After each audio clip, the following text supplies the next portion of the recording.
എന്താ അശോകൻ അല്ല ചേട്ടനെ കണ്ടോ? അടുക്കള ഭാഗത്ത് നിൽക്കുന്ന കണ്ടു. ഈ മനുഷ്യനെ കൊണ്ട് ഞാൻ തോറ്റു. എപ്പോ നോക്കിയാലും അടുക്കളയില്ല. ഞാൻ നോക്കിട്ട് വരട്ടെ.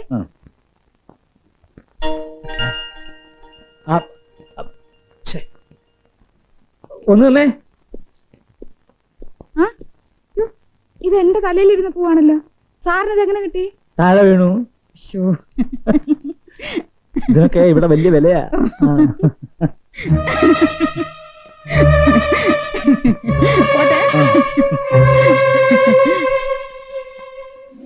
വക്കീൽ സാറേ, അല്ല ഈ വക്കീൽ എന്ന് പറയുന്നത് ഇരട്ടപ്പേരാണോ അതോ ജോലിയാണോ? അതെന്താ ജ്ഞാനശീലം കുരുക്കൾക്ക് ഇപ്പോഴങ്ങനെ ഒരു സംശയം? അല്ല, കോടതിയിലൊന്നും പോകുന്നു കാണുന്നില്ല. കേസൊന്നുമില്ലേ? ചില പുതിയ കേസുകൾ തെളിഞ്ഞു വരാൻ സാധ്യതയുണ്ട്. വരും. എനിക്കൊരു സംശയം. ഈ കാർ സ്വന്തമാണോ അതോ ഇവിടുത്തെ? ഇവിടുത്തെയാണ്. സ്വന്തമാണ്. എനിക്ക് വേറൊരു സംശയം കൂടി. വക്കീൽ സാറിന് ഉദ്ദേശം എന്ത് പ്രായം കാണും? എത്ര പ്രായം തോന്നും? അല്ല, ഈ തലയൊക്കെ നരച്ചിട്ടും കല്യാണം കഴിക്കാത്തോണ്ട് ചോദിച്ചതാ. ഓഹോ, അത്രേ ഉള്ളു. എന്താ കഴിക്കാത്തെ? അതെ, മനസ്സിനാണെങ്കിൽ ഒരു പെണ്ണെ ഒത്തു കിട്ടിയില്ല. അപ്പൊ മനസ്സിനാണെങ്കിൽ ഒരു പെണ്ണിനെ ഒത്തു കിട്ടിയാ കെട്ടും അല്ലേ? മനസ്സിനാണെങ്കിൽ ഒരു പെണ്ണിനെ ഒത്തു കിട്ടിയാൽ കിട്ടും.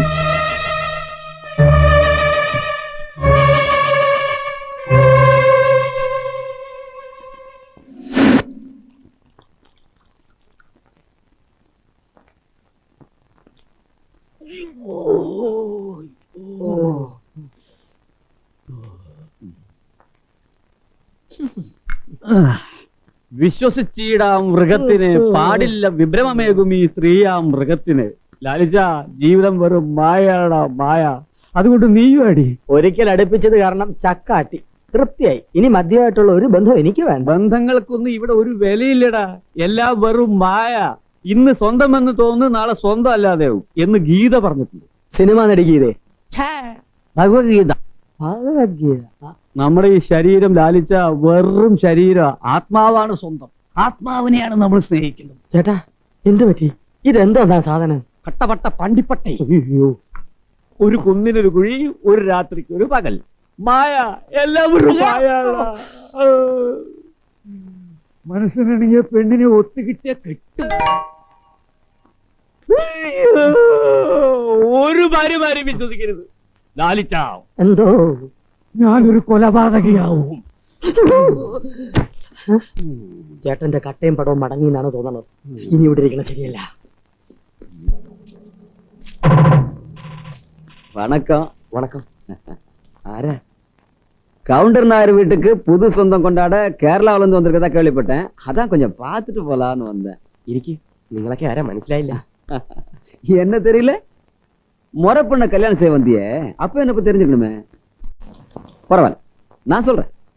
நீ உட்காந்துருக்கிய இந்த சேரு, இந்த டேபிள், இந்த பேனா, இந்த ஃபேக்டரி, இதெல்லாம் சிம்பிள். அதை விட முத்தச்சி வீட்டுல எனக்காக காத்துட்டு இருக்கா பாரு ராஜவல்லி, அத்தனைக்கு நான் தான் வாரிசு. ஃபைல் பாக்குற வரைக்கும் உன் வேலையை நிறுத்திக்க, எங்க லைஃப் வரைக்கும் வந்துடாது. നിങ്ങളുടെ ലൈഫ് എങ്ങനെ എന്റെ കയ്യിലിരിക്കുന്നത്? உங்க கையில இருக்குன்னு சொல்லல, லிமிட்டை தாண்டி போக வேண்டாம்னு சொல்றேன். சார, ராஜவல்லியை கல்யாணம் செஞ்சுக்கிட்டு சந்தோஷமா இருக்கலான்னு ஆசை மட்டும் வளர்த்துக்காது. ஏன்னா செடி வளர்ந்தா கிள்ளி களையாம், ஆசை வளர்ந்தா ஆசையை மட்டும் வளர்த்துக்காத. ഞങ്ങൾക്ക് അറിവാൾ എടുക്ക വേണ്ടി വരും.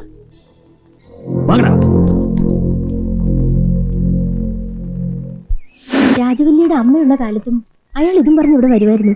രാജവല്ലിയോടുള്ള സ്നേഹം കൊണ്ടൊന്നുമല്ല, ഈ സ്വത്തും പണമൊക്കെ കൈക്കലാക്കാനുള്ള വിദ്യയാ. ദുഷ്ടൻ. അവര് സ്വത്ത് കൈക്കലാക്കുകയോ കല്യാണം കഴിക്കുകയോ എന്ത് വേണമെങ്കിലും ചെയ്തോട്ടെ. ഓഹോ, അപ്പൊ ഇത്രയുള്ള മുറപ്പെണ്ണോടുള്ള സ്നേഹം? ഓ, ഗുണദോഷം തുടങ്ങിയോ? എഴുതിയെടുക്കാൻ തക്കവണ്ണം എന്തെങ്കിലും ഉണ്ടെങ്കിൽ ഒരു പേനയും പേപ്പറും എടുത്തോണ്ട് വരാം. നിന്നെ വന്നിപ്പോ നിന്റെ ഗുണദോഷം കേട്ടില്ലേ, എനിക്ക് ഉറക്കം വരില്ലെന്നായി. എന്തെങ്കിലുമൊക്കെ ഒന്ന് ഗുണദോഷിക്ക്. അയ്യോ എന്റെ ദൈവമേ, ഞാൻ എന്തായി കാണുന്നത്? ഒന്ന് ഓടി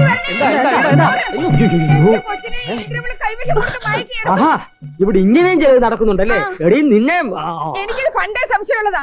അവിടെ ഒരു ശൃംഗാരവും നടപ്പും. രണ്ടിനെയും കൈയോടെ പിടിച്ചാ സ്വർണ്ണ തള്ളയുടെ കൈ കൊടുക്കാം. എന്താടാ കുത്തമ്പിളിയോട് നിൽക്കുന്നത്? ഇക്കാര്യം മുത്തശ്ശിയോട് പറയട്ടെ എന്ന് പറ. ഞാനും ഈ നിൽക്കുന്ന ശ്രീദേവിയും തമ്മിൽ ഇഷ്ടത്തിലാണെന്നും ഞങ്ങൾ കല്യാണം കഴിക്കാൻ ആഗ്രഹിക്കുന്നുവെന്നും മുത്തശ്ശിയോട് പറയാൻ ഞാൻ ഇതെങ്ങനെ പറയും എന്ന് കരുതി വിഷമിച്ചിരിക്കുകയായിരുന്നു. എന്താ പറയുന്നില്ലേ ആരും? എങ്കിൽ ഞാനൊരു കാര്യം പറയാം. സത്യം ആരുടെ മുമ്പിലും സധൈര്യം തുറന്നു പറയാൻ ഈ വാരിക്കുഴി അശോകൻ നായർക്ക് ഭയമില്ല. വീരത്വം മരണത്തെക്കാൾ അശോകൻ നായർ വെറുക്കുന്നു. ഈ ഇന്ത്യ മഹാരാജ്യത്ത് ആർക്കും ആരെയും പ്രേമിക്കാം, പ്രായപൂർത്തിയായാൽ വിവാഹം കഴിക്കാം. അതിനൊരു തമ്പുരാട്ടിയുടെ സർട്ടിഫിക്കറ്റ് വേണ്ട. വരൂ, ഇപ്പൊ തന്നെ മുത്തശ്ശിയെ കണ്ട് വിവരം പറയാം. നീ താലി കെട്ടുന്ന ദിവസവും കാത്തിരിക്കുന്ന ഒരു പെൺകുട്ടിയെ നീ മറക്കരുത്. അതുകൊണ്ട് തന്നെ പറഞ്ഞത് ഇപ്പൊ തന്നെ മുത്തശ്ശിയെ കണ്ട് കാര്യങ്ങൾ സംസാരിക്കാമെന്ന്. അളിയാ, ഈ നെഞ്ചിൽ ഒരു കത്തിയെടുത്ത് കുത്ത്, എന്നിട്ട് പൊയ്ക്കോ, പോയി പറ. അപ്പൊ നിങ്ങളായിട്ട് പറയില്ല എങ്കിൽ ഞാനൊരു കാര്യം പറയാം. ഈ പേരും പറഞ്ഞ ആരെങ്കിലും ഈ കുട്ടിയെ ദ്രോഹിക്കാൻ നോക്കിയാൽ നോക്കില്ല. രാത്രിയുടെ അന്ത്യയാമങ്ങളിൽ കാമവെറി പൂണ്ട ഒരു യുവ കോമളൻ ശ്രീദേവിയുടെ വാതിൽ. ആ ശബ്ദം വെറിയം വാതിൽ തുറന്നത്. ഓഹോ, അവൻ അകത്തേക്ക് കിടക്കുന്നു. ആരാണവൻ? ചേട്ടൻ മുത്തശ്ശി അടക്കം എല്ലാവരെയും വിളിച്ചു നിർത്തണം.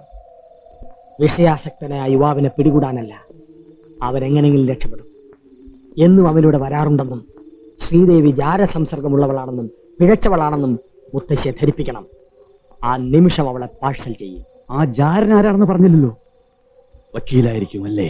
അല്ല, പിന്നെ ആ യുവ കോമളൻ ഞാനായാലോ? നീയോ? കഥയിൽ ചോദ്യമില്ല. ലാലിച്ച, കണ്ണു കണ്ടൂടാ, എവിടെങ്കിലും കൊണ്ടുപോയി ഇരുത്തും. മൂക്ക് വലിച്ചു പിഴാതെ ഇതിനേക്കും ഇന്നെങ്കിലും ദേഹം നിനക്കും. എന്റെ പ്ലാൻ നടപ്പിലാക്കാൻ പറ്റിയ ഒരു സ്ഥലത്ത് എന്നെ കൊണ്ടിരുത്തിയിട്ട് ചേട്ടൻ പോയി എല്ലാരും വിളിച്ചണത്തെ. ഇതിന്റെ കീഴോട്ട് കയറിക്കോ. ഏതിന്റെ? കട്ടിലിന്റെ. നാക്ക് വലിച്ചു പിഴ. മെല്ലെ മെല്ലെ, മൂടി പോവും, മൂടി പോവും. പോ, വായി നോക്കിക്കാതെ പോ.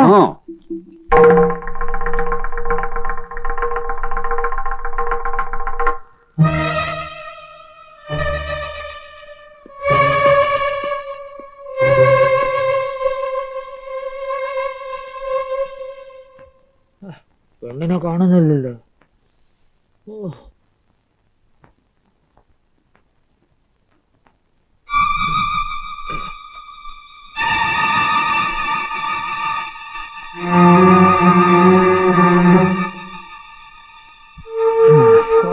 കാണാൻ വയ്യ.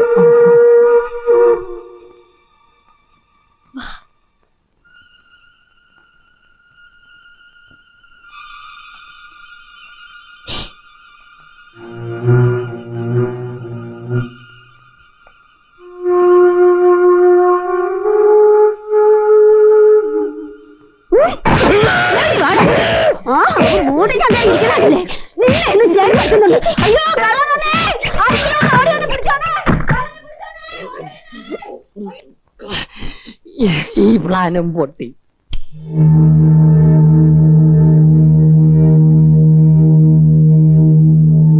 ഈ ബംഗ്ലാവിന്റെ ചരിത്രത്തിൽ ആദ്യമായിട്ടാണ് ഇങ്ങനെ ഒരു സംഭവം നടക്കുന്നത്. என்ன ശ്രീദേവി, ആൾ யாருன்னு உனக்கு தெரியுமா? ഇല്ല, മുഖംമൂടി വെച്ചിരുന്നോണ്ട് എനിക്ക് മനസ്സിലായില്ല. ഞാൻ കള്ളന്റെ കാല് നോക്കി നല്ല അടി കൊടുത്തിട്ടുണ്ട്. അത് ഇടത് കാലിക്കാ വലത് കാലിക്കാണ്ട് കറക്റ്റാ சொல்ல முடியுமா? ഇയാൾ എന്തുവായി പറയുന്നേ? അടിക്കാൻ നേരത്താണോ വലത്തുകാലും ഇടത്തുകാലും നോക്കുന്നേ? കാലിന് മുറിവ് പറ്റിയിട്ടുണ്ടെങ്കിൽ കള്ളനെ കാലത്ത് കണ്ടുപിടിക്കാം.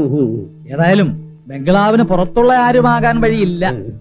വക്കീലേ, அப்படின்னா நாளைக்கு காலையில எல்லாருடைய காலும் എനിക്ക് നേരിട്ട് പരിശോധിക്കണം. മല്ല ആച്ചി, ദൈവാധീനം കൊണ്ടാ എനിക്കങ്ങനെ ചെയ്യാൻ തോന്നിയത്. എന്നാലും നിന്റെ ധൈര്യം ഞാൻ സമ്മതിച്ചിരിക്കുന്നു. നാളെ കള്ളനെ കൈയോടെ പിടിക്കും കൂടെ ചെയ്താ നമ്മൾ രക്ഷപ്പെട്ടു. എന്തായാലും മുത്തശ്ശിക്ക് എന്നോട് അല്പം മമത കൂടിയിട്ടുണ്ടെന്നാ തോന്നുന്നത്. കൂടിയിട്ടൊന്നും ഉണ്ടാവില്ല.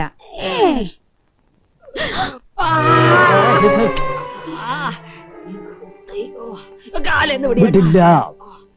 എന്റെ ദൈവമേ, ഞാൻ എന്തുവായി കാണുന്നേ? നിങ്ങളായിരുന്നു അവിടെ കയറി. താമദ്രോഹി, നീ എന്റെ കാലിന്റെ നെരിയാണി അടിച്ച് തിരിച്ചു കളഞ്ഞല്ലോ. നിങ്ങളെ കാലാണെന്ന് ഞാൻ എങ്ങനെ അറിയാനാ? സ്വന്തം ഭർത്താവിന്റെ പാദങ്ങൾ കണ്ട തിരിച്ചറിയാൻ കഴിയാത്ത നീ ഒരു ഭാര്യയാണ് ഒടിച്ചെറ്റ്. ഇവിടെ ചിലർക്ക് സ്വന്തം പുരുഷനെ പോലും തിരിച്ചറിയാൻ കഴിയുന്നില്ല, പിന്നെയാണ് പാദം. തുടങ്ങി ഈ മനുഷ്യന്റെ ഒരു നിങ്ങൾ ഇനിയെങ്കിലും ഒന്ന് നിർത്തുന്നുണ്ടോ? നാളെ രാവിലെ മുത്തശ്ശി കാലിന് പരിക്കുവച്ചവരെ കണ്ടുപിടിക്കാനിരിക്കുക. അയ്യോ എന്റെ ദൈവമേ, നിങ്ങളെ കാലിയാനി എവിടെ കൊണ്ടുപോയി ഒളിപ്പിക്കും? ഇതുവരെയുള്ള എല്ലാ അപായത്തിനും ഉപായം കണ്ടെത്തിയവനാണ് ഈ ലാലിച്ചൻ. ഈ ഒരു അപായത്തിനും ഒരു ഉപായം ഈ ലാലിച്ചൻ കണ്ടെത്തും.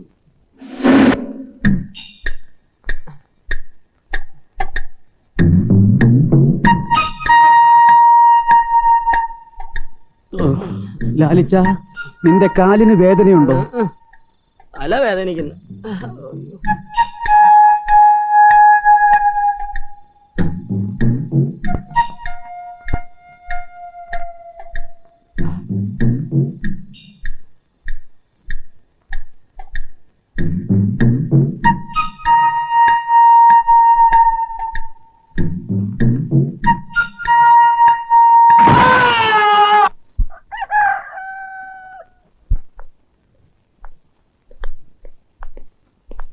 வக்கீலே, அந்த திருட யாருன்னு தெரிஞ்சா இன்னைக்கு அவனை ஊரை விட்டு அனுப்பணும். ஓரோருத்தரேட்ட விളിக்க. முருகையா,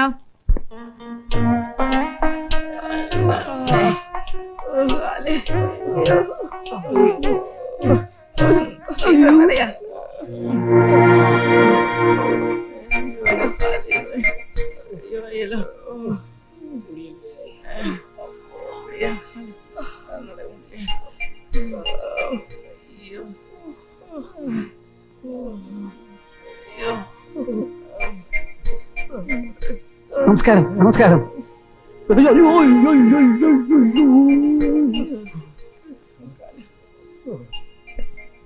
എന്താ വക്കീലേ ഇതെല്ലാം? അതിപ്പോ മല്ല, കാല് പോച്ച്.